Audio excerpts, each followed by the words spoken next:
Hello, hello, hello, and welcome back. Why your labs don't matter in perimenopause and what you should do instead. What you should do instead. You might be thinking, but I just had my labs tested, my hormones. Shouldn't that tell me something? Here's why the answer is often no, especially in perimenopause. So, listen, number one, hormones fluctuate hour to hour. During perimenopause, your estrogen and progesterone don't follow predictable patterns, and they're volatile, right? They're volatile. So estrogen might be high one day and low the next. Progesterone may plummet early, but that doesn't really show up on our lab work, right? Testosterone might appear normal, but if your sex binding hormone is high, then you could be functionally low. So if you test on a good day, you might get reassuring labs, right? Which may be misleading because there says your labs are normal. There's nothing to do. Also, most lab ranges are not designed for women in transition or in perimenopause.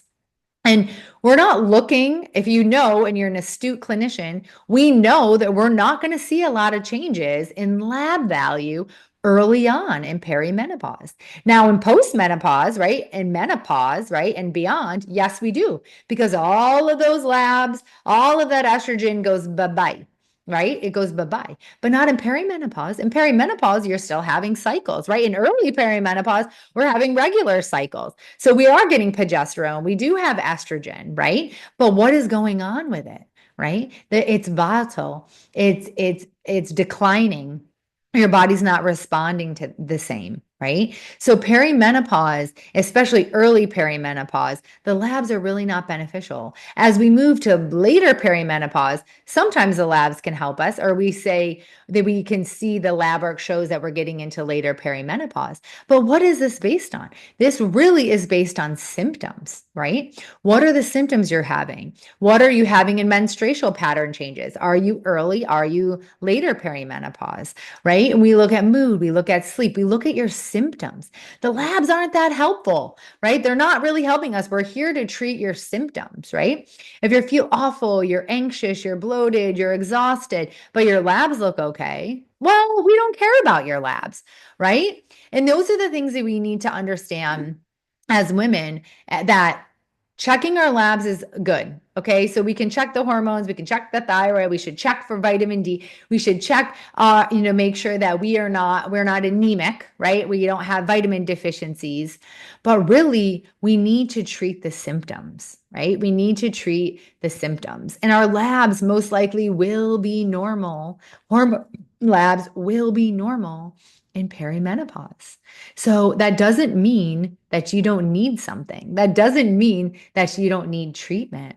What that means is that symptoms in perimenopause are what we go on. They are the gold standard. They're way more revealing than any lab work. Your blood work might say normal, but you're not feeling normal, right? You feel like a mess. You're not sleeping. You're angry. You got joint pain. You're peeing your pants all the time, right? You feel like a stranger in your body. This is valid. And we know that labs do not show these symptoms in perimenopause. So, what do we do about it? What do we do about it, right? We have to have frank conversations with our doctors, our providers, the people that are seeing us.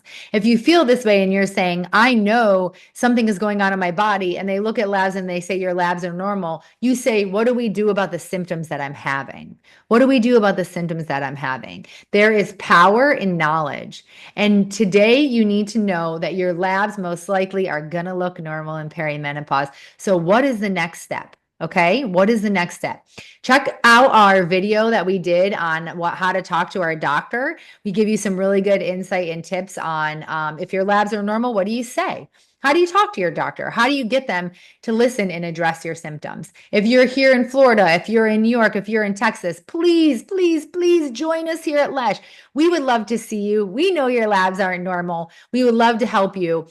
But even if you're in any other state, please remember, this is about empowerment. We have to take control of our own destiny and feel powerful. And watch the video, learn what to do and say.